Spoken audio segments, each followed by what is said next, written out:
Welcome to the Endo Belly Girl podcast. I'm your host, Alyssa Chavez. I'm a nutritional therapy practitioner and restorative wellness practitioner on a mission to change the way that we support women with endometriosis.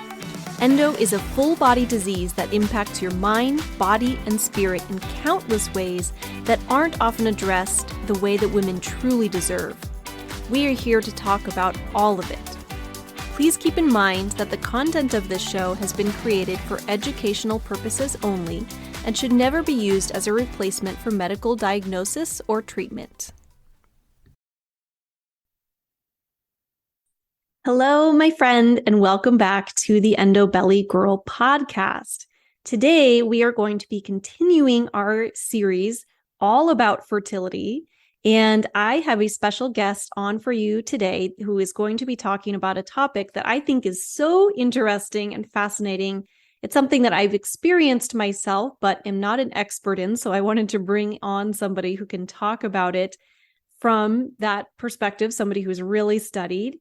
And that perspective is traditional Chinese medicine, including acupuncture, right? So I have a guest for you today. Her name is Allison Locke. She is an acupuncturist as well as an integrative health practitioner. She's based out of Vancouver, British Columbia, and she is a fellow of the Acupuncture and TCM Board of Reproductive Medicine and a member of the Obstetrical Acupuncture Association. She's had extensive additional training in fertility and reproductive health, as well as personal experience with endometriosis. She's super passionate about treating hormonal imbalances, chronic pelvic pain, and endometriosis symptoms, and she works with her patients on that all the time. She also has recently developed an online course called Endometriosis University, where she shares all kinds of wonderful information. I'm going to let her tell you more about that a little bit later today, but I'm super excited to dive into this topic. There's so much to say and so much benefit that we can all get from the world of acupuncture and traditional Chinese medicine. So I'm super excited to dive in and share that with all of you today. So I will let Allison take it away. All right. Hello, Allison. Thank you so much for being here today. I'm super excited to chat with you. I know you have so much information to share with all of us. So thank you so much for being here today. Yeah, thank you for having me. I'm excited too. Good. Yeah. Well, I would love if you can start off by telling us a little bit about yourself, what you do, how you came to be doing what you're doing, so we can just get to know you a little bit.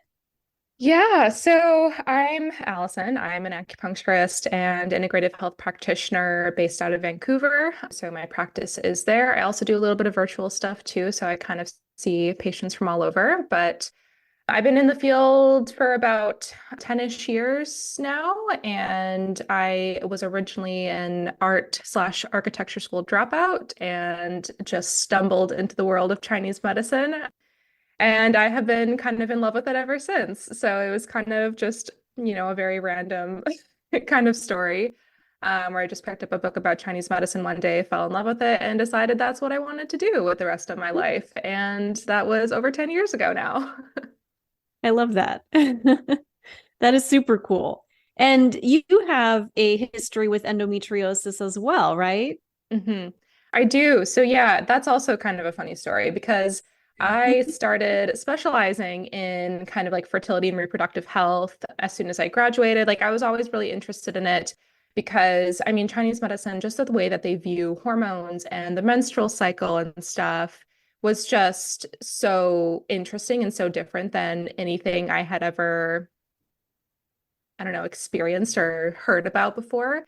And so when I graduated, I worked in a clinic that sort of specialized more in fertility and reproductive health. So I had a ton of mentorships and I learned more about it. And I just realized, wow, this is such a vast amount of information that more people need to know about. And I've just been kind of in love with hormones and since then. But a few years into my practice is when I was actually diagnosed with endometriosis myself. So I was diagnosed with basically a disease that I treat every day in clinic. So it was kind of bittersweet in that I knew so much about it already. Yeah. But It was also just like difficult to deal with because I almost knew too much at the same time. So, and I definitely knew way more than my doctors did. So they Yep. didn't want too much help from the start, which I think a lot of people with endometriosis can relate to that kind of story. But yeah, so I just kind of found myself in the midst of figuring out what to do about endometriosis. Yeah. Yeah. So it's so interesting how that happens, right? Hmm. I'm a big believer in that we kind of just end up where we're meant to be, right? You feel So drawn true. towards certain things, certain people, certain whatever, and it's so funny how often in life things work out like that. I was just telling Allison right before we started this, it's so fortuitous that we ended up doing this interview today because it's, this is a topic I've been wanting to talk about for a while. I have some personal experience with not doing acupuncture, but being a getting acupuncture done. What am I trying to say here? And Experience with acupuncture. thank you. That's a better way to say it. And have had wonderful experiences myself, and so I've been wanting to share this with people. But I also just recently I've had people asking me about it, like, oh, what are your thoughts on acupuncture? And I'm like, oh, it's great. And I know someone who can tell you a whole lot more about it than I can. So just stay tuned for this episode. So yeah, it's funny how that happens, but I'm glad that not glad that you had an endometriosis diagnosis, but glad that you had already learned so much, and I'm sure have learned a lot more even since then Oh, that yeah. you can share with all of us. So let's dive into that a little bit today. Now, in case anybody is kind of brand new to this whole world in general, I would love if you can start off just by filling us in a little bit on what acupuncture is, and as well as traditional Chinese medicine, because I know that that's a big part of what you do as well, just for anybody who is not really familiar with that terminology. Yeah, definitely. So TCM or traditional Chinese medicine is like the big umbrella, and acupuncture is one of the modalities under TCM, under the umbrella. And there's other things like moxibustion, Chinese herbal therapy, diet lifestyle things. All of these are under the umbrella of TCM. And so basically it's, an over 2,000-year-old medicine, and it really values balance and living in accordance with nature. We really believe that, what happens inside of our bodies is a microcosm of what's happening in the world. And so there's different elements like metal and wood and water, and these different elements correspond to different organ systems. And then when these organ systems are out of balance, they create specific symptoms. And Chinese medicine and acupuncture specifically, like acupuncture is really the key is like we really want healthy qi and blood to be moving through the meridians through your body. Whenever there's something that's stuck or deficient, it's going to cause some issues. And so we're kind of trained to recognize the imbalances and then ways that we can kind of support and bring the body back into balance. Nice. Yeah, that was a wonderful description. See, much better job than I would have done in describing how all of that works. Love that. And I love how you talk about all the different modalities involved in that as well, because people think of acupuncture as just being, having the little needles put in your body, but there's a lot more to it than that, right? Absolutely. Yeah. It's a really vast, complex medicine. Yeah. I know there's a lot to learn there. Yes, Even definitely. the schooling behind that. I know I actually know somebody who went through that a few years back. And so I kind of watched him go through the whole process, and it's a lot. Oh, it's intense. Yeah. Yeah, it's about 3 to 5 years, continuous schooling, lots of board exams. Mhm. It definitely weeds out a lot of people um that probably don't have the passion and drive for it. It's a tough Or school. absolutely. Yeah. It's no weekend certification for sure. No. All right. And since we're really here, so this episode is part of a series that we're doing on fertility for the month of April, which is Infertility Awareness Month. And so I would love, well, first of all, because of course we are focusing on endometriosis as well. We're going to kind of talk about all of it today, but I want to kind of take it one step at a time. So we're building the journey, so to speak, as we go along here. So I would love if you can actually start off by sharing with us from that TCM perspective, what infertility actually is and how you kind of view infertility through that lens, because I think that's super interesting in and of itself. Yeah, definitely. So It's basically Chinese medicine has a very different diagnostic process because in Western medicine, you have like your singular diagnosis, like infertility or headaches or insomnia. But in Chinese medicine, one illness can have a bunch of different types of imbalances. For example, like a headache can be qi stagnation, or it can be blood deficiency or liver yang rising. And then subtle differences in these symptoms and what's going on in the body will point us towards the TCM diagnosis.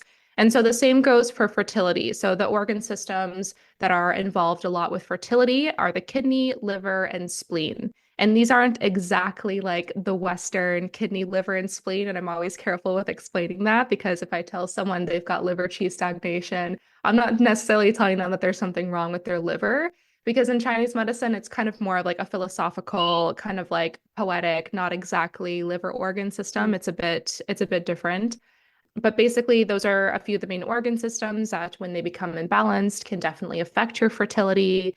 And then there's also things like your qi and blood need to flow really smoothly because there's a lot of like action and things that need to take place in order for conception to occur. Like ovulation is a very moving event, like fertilization, implantation, all that requires like lots of continuous good blood circulation and qi circulation. And then for fertility, there's also yin and yang. Those are two of the main kind of components where a lot of TCM is based off of. So yin is like the juicy fluids and stuff, and like that needs to be in abundance. And then there also needs to be enough like yang warmth for a warm womb for like good, strength and stuff for fertilization to have that energy. So there's a lot of different kind of fertility patterns that we can kind of see in Chinese medicine. So there's like, for example, you could have kidney yang deficiency where we really need to boost that fire and that yang in order for fertility to kind of be, effective. Or sometimes there's qi and blood stagnation when we really do need to do a lot of moving because things are stuck.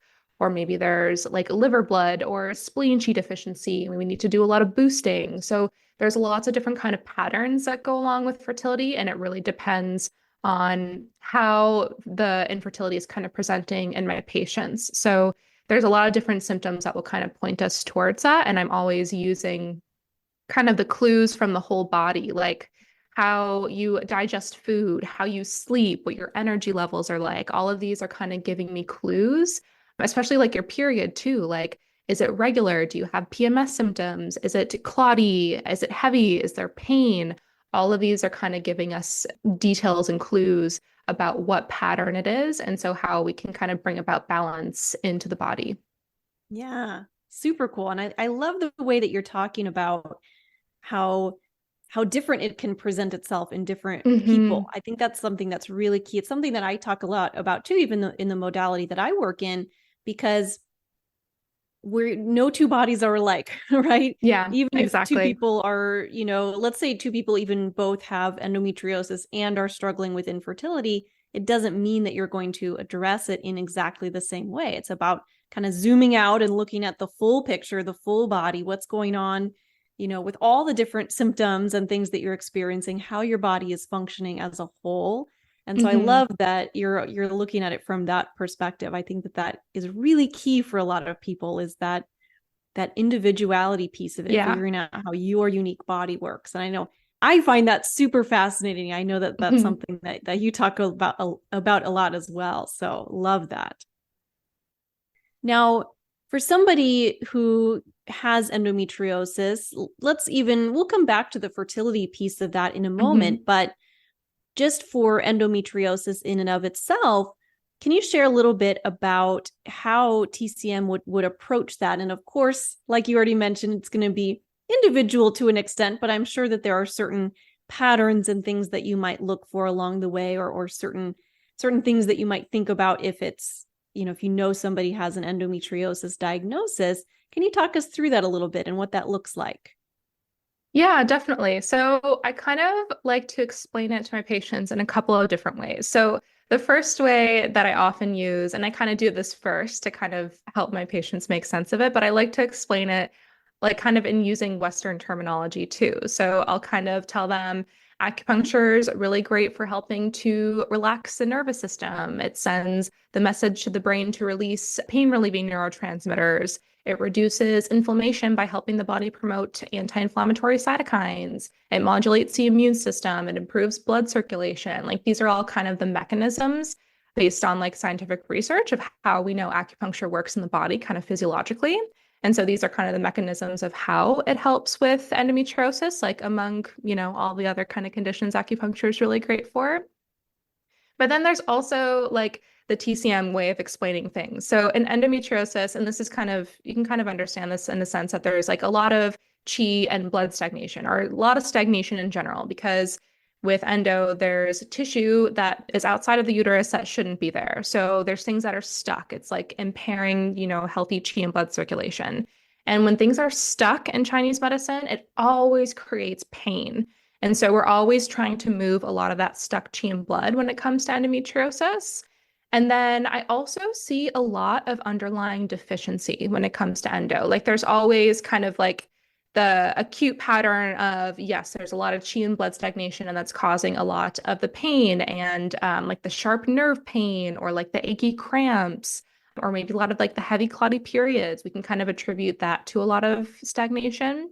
But then I also find that there's a lot of underlying deficiency on top of that that has kind of resulted in this chi and blood stagnation. Because in Chinese medicine, we're always asking ourselves why. Like, why is there dampness? Why is this chi stuck? And we can kind of bring it back to an endometriosis. I see a lot of yang deficiency or a lot of chi and blood deficiency.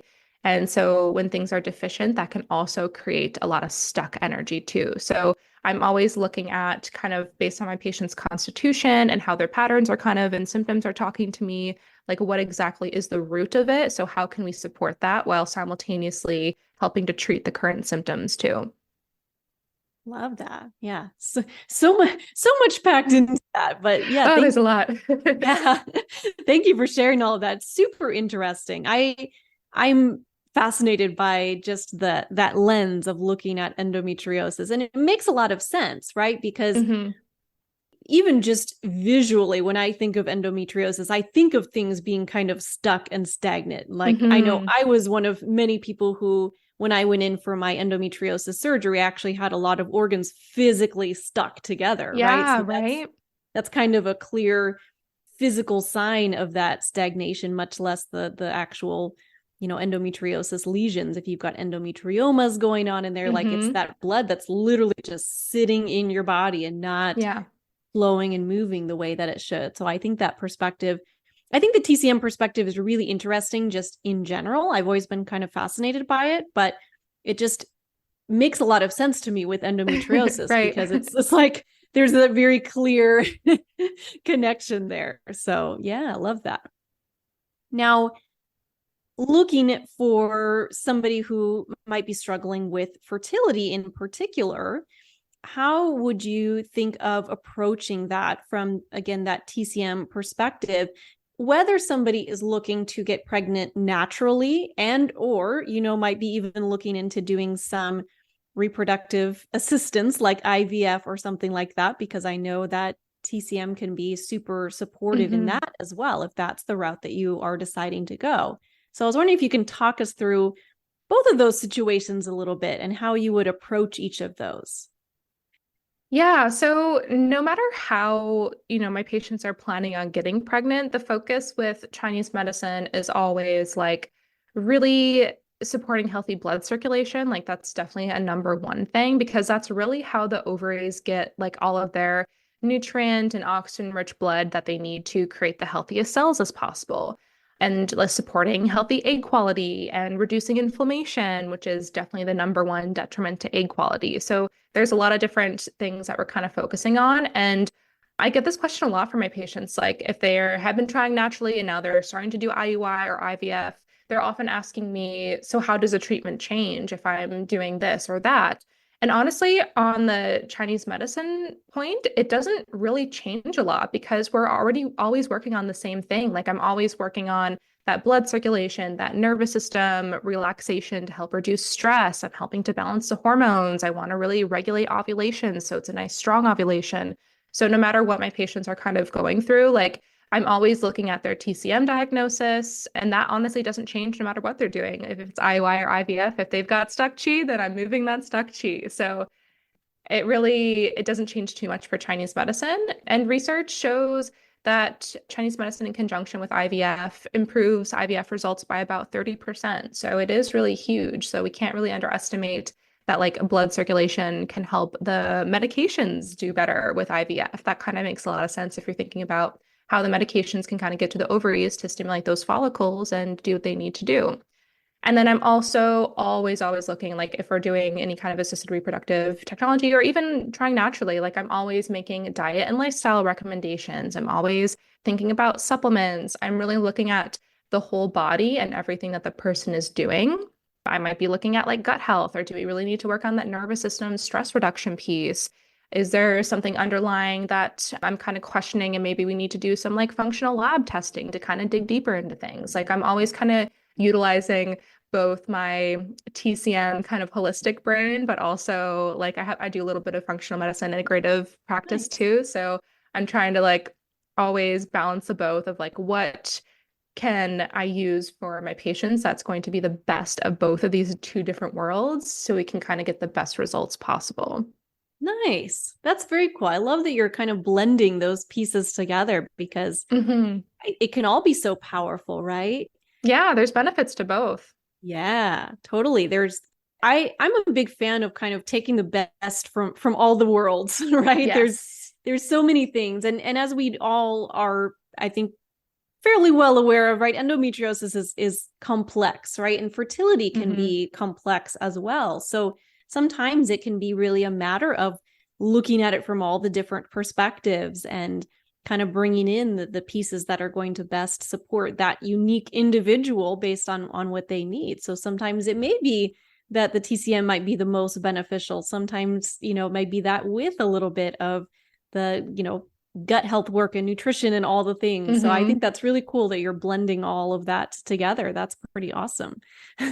Yeah, definitely. Because at the end of the day, my goal is always the same as my patient's goal. Like if that's having a healthy baby, having painless periods, like whatever the goal is, however we can reach there, utilizing whatever tools is necessary, that's going to, yeah, help them get there is definitely my goal.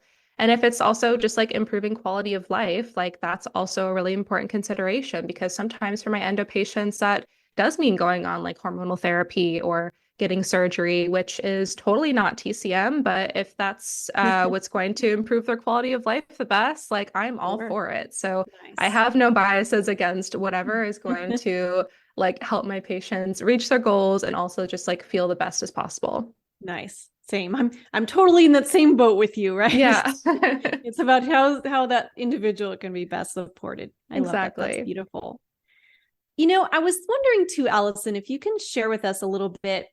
So just for somebody who might not be super familiar with acupuncture in particular, that piece of it, because I hear this from people sometimes who, have never done it before, have never experienced it, and maybe are a little leery because they hear that there's needles involved and that sounds scary. I know this was even my experience the first time I went in for an acupuncture appointment, and I had sought it out. So I actually had a friend locally who also is an acupuncturist who specializes in fertility and women's reproductive health and all the things.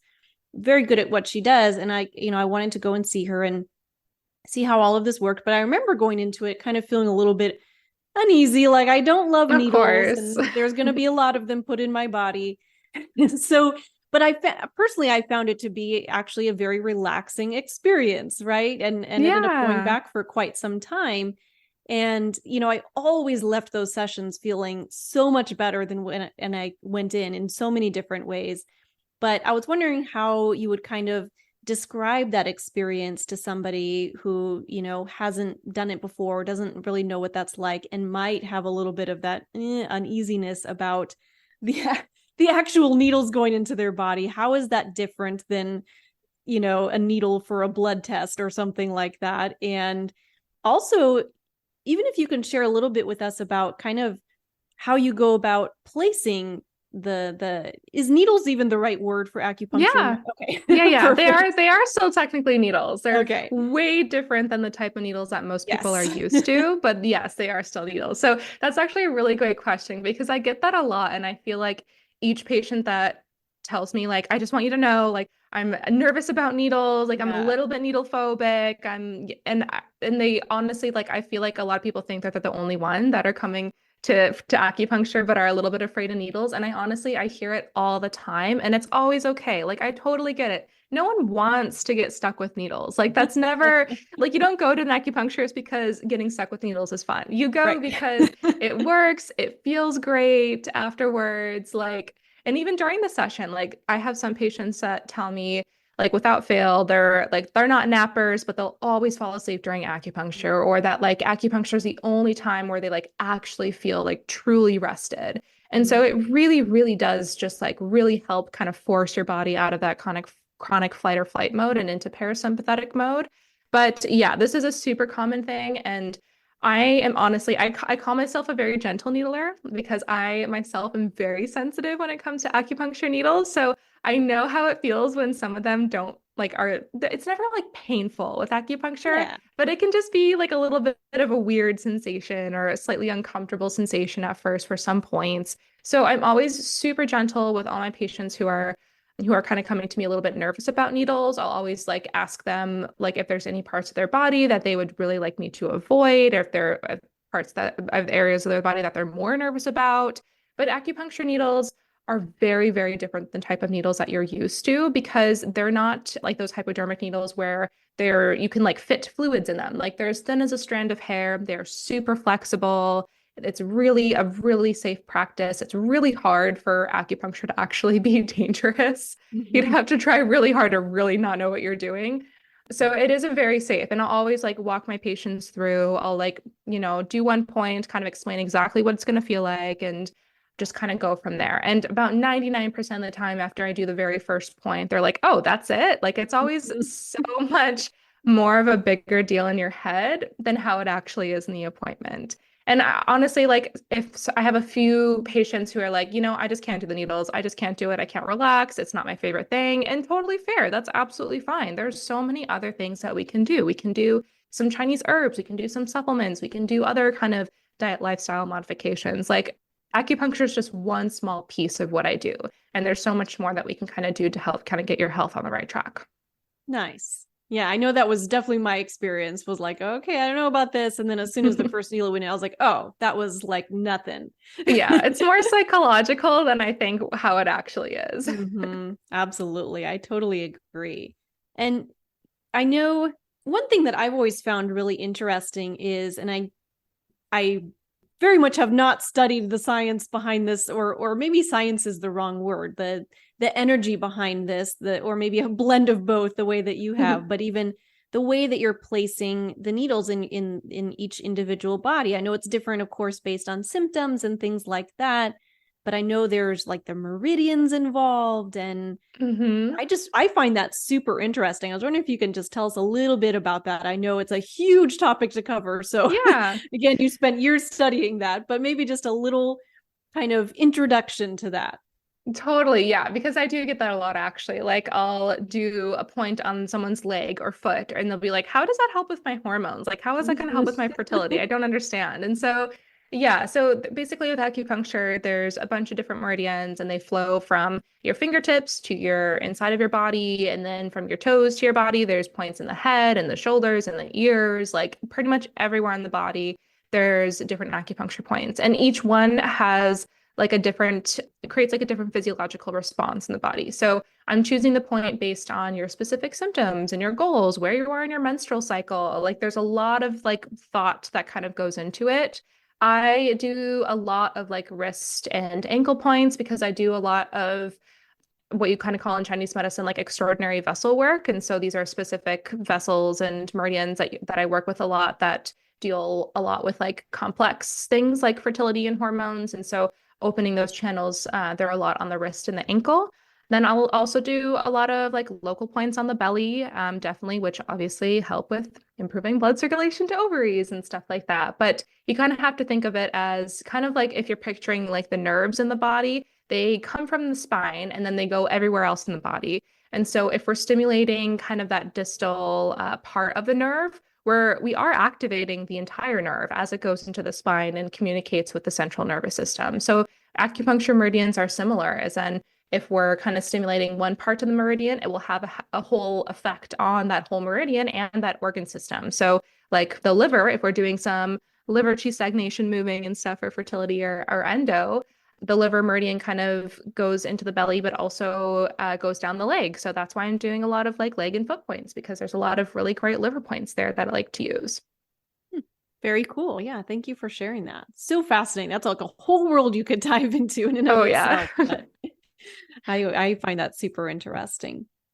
Now, of course, your best bet if you're really interested in this world and you want to experience TCM and acupuncture and all the things for yourself, of course, going to a licensed acupuncturist who has the training like yourself, if you are local to your area, or somebody who might be specialized in the area that you're living, if you're not in Vancouver, is always going to be your best bet, so that you're getting that expertise and that hands-on approach. Although I know you said you do some work virtually as well. Obviously you wouldn't be able to do the actual acupuncture needles. Yes, everything but the needles. But everything else, there's a lot of other powerful tools. So we'll have you share in a little bit how people can contact you if they might be interested in that. But for somebody who's kind of just thinking about this and might just want to take some first steps to see what this is all about at home, is there anything that you would recommend as kind of a starting point, or things that you can do on your own at home? Yeah, definitely. So, I mean, I feel like I can't answer this question without bringing it back to like the foundations and like the absolute basics, because I feel like people overlook the basics and the foundations as if, oh, they're not going to be powerful enough. Like they're not going to be enough to actually change anything or do anything. But I find that there's a lot of gaps that people have in some of these kind of like foundational pillars of health that really make a huge difference in the long term. So the things I'm looking at are diet, exercise, stress, and sleep.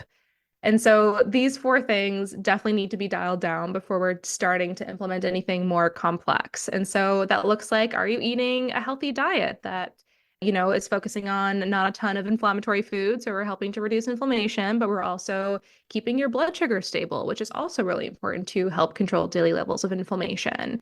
And then exercise. Are you getting like regular movement? Are we doing a little bit of cardio, a little bit of strength training? Those things are both really great for your hormones and for general health and fertility.